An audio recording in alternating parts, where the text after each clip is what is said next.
নির্বাচনের ঠিক দুদিন আগে প্রাক নির্বাচনী জনধারণা জরিপের ফলাফল প্রকাশ করেছে institute of informatics and development IID. মঙ্গলবার হোটেল সোনারগাঁওয়ে এক সংবাদ সম্মেলনে এই জরিপের ফলাফল প্রকাশ করে সংস্থাটি। 1.5% হচ্ছে মার্জিন অফ এরর। দেশের প্রায় ৯,৮৯২ জন ভোটারের উপর চালানো এই জরিপে আসন্ন জাতীয় সংসদ নির্বাচনের পাশাপাশি গণভোট সম্পর্কে ভোটারদের চিন্তাভাবনার বিষয়গুলো উঠে এসেছে। আমরা মনে করি যে এই সুযোগটা যেন আমরা না হারাই। জরিপে ৭৩% ভোটার চান সৎ ও যোগ্য নেতৃত্বে ভোট দিতে, যেখানে তরুণদের মাঝে দুর্নীতি বিরোধী চিন্তাগুলো গুরুত্ব পেয়েছে। এছাড়া উদ্বেগ সত্ত্বেও ৮৬% মানুষ মনে করেন নিরাপদে ভোট কেন্দ্রে যেতে পারবেন তারা, এমনটাই উঠে এসেছে জরিপে। ৮২% ভোটারের ধারণা ধর্মীয় বা জাতিগত সংখ্যালঘু সম্প্রদায়ের সদস্যরা আসন্ন নির্বাচনে নির্ভয়ে ভোট দিতে পারবেন। ৮৬% তারা বলেছে যে তারা উদ্বেগ সত্ত্বেও তারা ভোট কেন্দ্রে যাবেন এবং তারা মনে করেন যে আমি হয়তো তারা আশা করেন নিরাপদ বোধ করবেন ভোট কেন্দ্রে যেতে।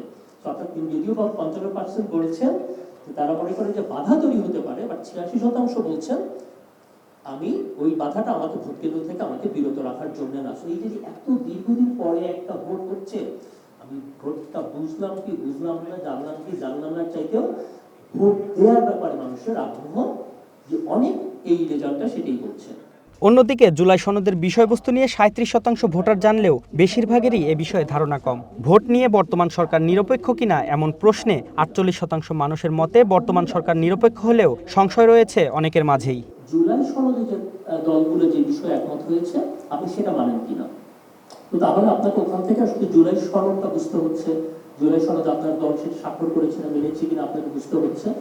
জুলাই সনদের ভিতরে গেলে আবার কোনো কোনো জায়গায় বলা হচ্ছে যে জাতীয় ঐক্যমত্য কমিশনের রিপোর্টে যেভাবে এটা বলা হয়েছে সেভাবে সংস্কারটা হবে। তাহলে আবার আপনাকে গিয়ে ওখান থেকে জাতীয় ঐক্যমত্য কমিশনের রিপোর্টটা বুঝতে হবে।